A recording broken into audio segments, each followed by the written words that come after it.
What are they going to do, Chris? Chris, it looks like they are trading out of the first round. Again, economical reasons, because they're not looking for starters. They're looking for backup players and still targeting defense. They are talking with the Washington Redskins. As you got to look at the war room, that's Stephen Jones, the money man and capologist for Jerry Jones, on the phone. Right now, the deal is Washington will send the Cowboys their second and third round picks, so that's pick number 37 and 67. Washington would go into the Cowboys spot, and the Redskins are hoping to take Ernie Conwell. That is the deal that is being proposed, and we should get an official confirmation of that shortly. Let's go back down to Chris Berman in New York. Well, we'll see, Chris, if that's the case. Boy, to get into the forgetting a pair of twos. Well, no, 67 would be a third. A 2 and a 3 down that low. What do you got? I mean, that make it from Dallas's point of view, that might make some sense. Dallas's point of view, from the Redskins' point of view, it would make no sense to me to give up those draft choices to take Ernie Conwell, who you can get where that selection is. And Ernie Conwell, on a lot of teams' boards, I'm probably higher on Conwell than a lot of teams are, and they're not even close to being this. I had one team tell me last night he could be a 4th or 5th round pick based on their assessment. He's only measured out at 6'7" at the combine. So to take a tight end, it's under 6'1" in the first and trade up to get him, I think would be a very questionable move. Well, I think it's interesting that the Cowboys and Redskins are even talking a trade situation. Do too. Let's go to the podium, Joe, and find out what's happening.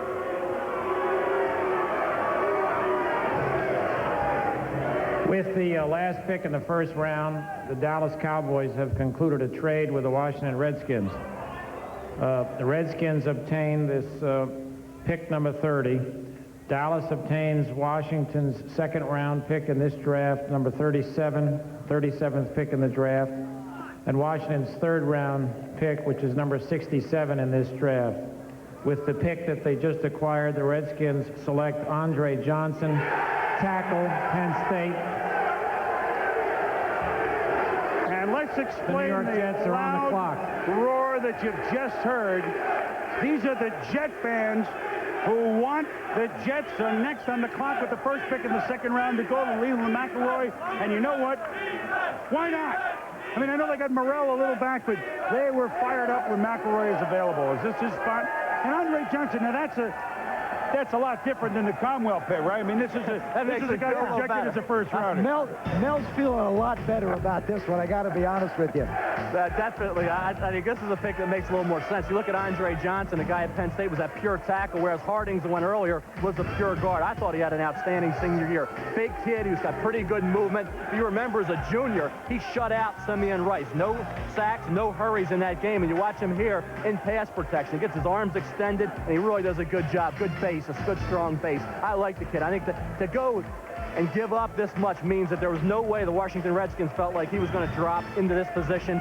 To give up a second and a third for Andre Johnson is steep, but he's a heck of a lot better football player than I think a player, say, like if they would have taken a Conwell, we talked about that, would have made no sense. So at least they're getting a guy who was projected to be a first-round draft choice. Now, I don't think it's steep for one simple reason. You have to question Jim Lachey's ability to be able to come back. I personally think that this is an insurance pick. If Lachey comes back, great. If not, they've covered themselves a bit.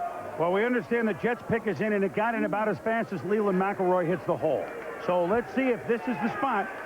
And they couldn't wait. They need offensive help. It's at the podium, and the Jet fans are waiting. The crowd's back in the game.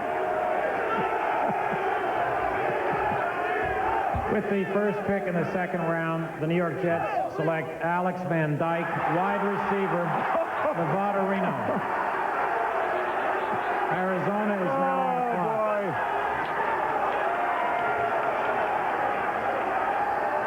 Oh, here's the reasoning behind that one. And you feel for that young man. Here's the reasoning.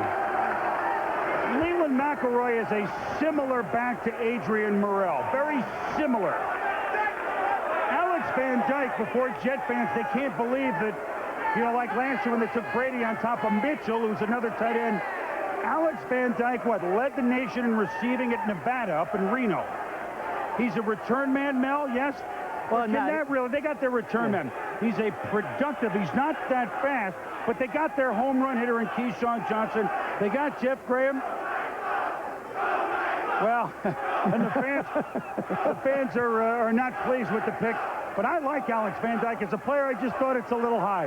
I think when you look at Alex Van Dyke, Chris, and I watched him at the Hula Bowl, and I think he's going to be a good receiver. May not be a great receiver, even though he led the nation as a junior in receiving, put up a lot of big yards and big totals at Nevada in that conference where defense really isn't the name of the game. You watch him, he really understands the position. Really a tough kid, does a lot shows a lot of ability on inside routes, great hands. I tell you, and he's a strong kid, real strong frame. I thought he was impressive at the Hula Bowl practices. I know when you watch them, even in the Las Vegas Bowl, he had an ankle injury. He played through it, so tremendous toughness. I like the kid. He doesn't have blazing speed, and he may not, like I say, be a go-to guy. Keyshawn's going to be that player. This kid can be solid in the NFL, kind of like a Vincent Brisby, Yancey Thigpen type player. I liked him. In the Hula Bowl, he made a couple big plays, but he dropped the pass here and there, which bothered me a little bit because great players do make great plays. But in the case of Alex Van Dyke, I do not have a problem with his selection. I think Bobby Ingram is a little smaller, a little, not quite as quick. You look at this kid as a guy that I think fits in very well with Keyshawn Johnson. Well, one thing they say that the Bird Dogs say that when it comes to running routes, that Van Dyke is outstanding. Let's go out to Jet headquarters and Mark Malone, because Mark, it certainly didn't take the Jets long to send this card up to the podium. So obviously this is a guy they've been looking at for 5 or 6 picks.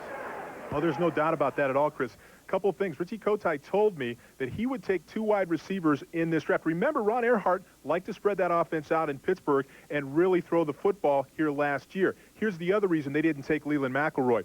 Their running back, Adrian Morrell, who was a free agent, they signed him this afternoon to a 4-year deal worth about $6 million. So they've made a commitment to him. Now Van Dyke, Keyshawn Johnson, Adrian Morrell, they've got their offense locked up and pretty healthy right now. Also the offseason acquisitions. Now they're going to probably start looking at the defense from this point on in the draft. For now, let's send it on to Sterling Sharp, the guy that can catch the ball. Thank you, Mark. I have been known to catch 1 or 2 back in my day. I like the Alex Van Dyke pick because now I see what's going on. I'm thinking Ron Earhart wants to run the football, but this has looked like the old Pittsburgh setup where you get all the wide receivers on the field. And if you take a look at the numbers, this guy's no stranger to big plays. He led the nation, as everyone said, in receiving and catches and yards. He's a home run hitter also. He's got very good speed, but he's good size. That means they're not going to let Neil O'Donnell hold the football. They're going to go back 3 steps and get rid of it. Go back 5 steps and get rid of it. They're going to make Neil O'Donnell's job very, very easy, and they're going to let these wide receivers do the work, Chris.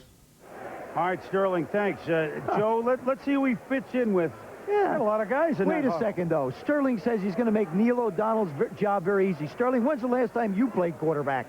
It's not necessarily an easy job. It helps an awful lot, I got to be honest with you. But Neil O'Donnell now has some people to go to as well as protect him. You've got Graham and Keyshawn. Now all of a sudden you add Van Dyke. You've got 3 wide receivers that can get the ball up the field. And as I mentioned, for Keyshawn Johnson and Van Dyke, what's very important is they're going to be in an offense where if they're spread out like I anticipate them to be, after 5 yards, nobody's going to be able to lay a hand on them. So you're going to be able to see the natural pass-catching ability of these 2 young men right away without waiting for the production. So you're going to get value for what you wanted, wide receivers who produce. I think, again, it's the only way the Jets could go based upon the philosophy that they're starting to use. I like Van Dyke a lot as a player. I know there's some teams who didn't have first-round picks that maybe were looking at him in the middle of the 2nd round. So Jet fans don't... Leaving progress between Leland McElroy and the upper right-hand corner at draft headquarters in New York and Bill Bidwell, the owner of the Arizona Cardinals. Leland McElroy, with Arizona on the clock, his moment may finally have arrived. Nobody expecting others. Mr. Bidwell hanging up the phone. Leland's still on the phone. I don't know what that means. Might be delayed television.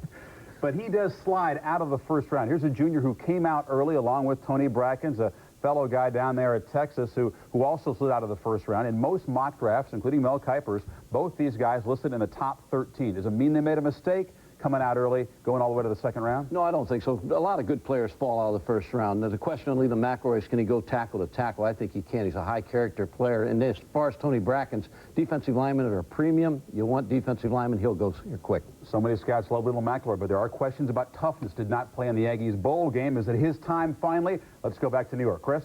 All right, Chris, thank you. It's Arizona that's on the clock, and the pick is up.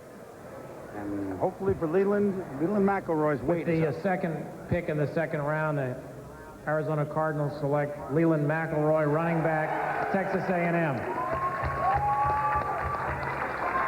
Jacksonville is now on the clock. All right, Leland, he went earlier than Thurman Thomas did in the middle of the second round in 1988. We all know how well it turned out for Thermal.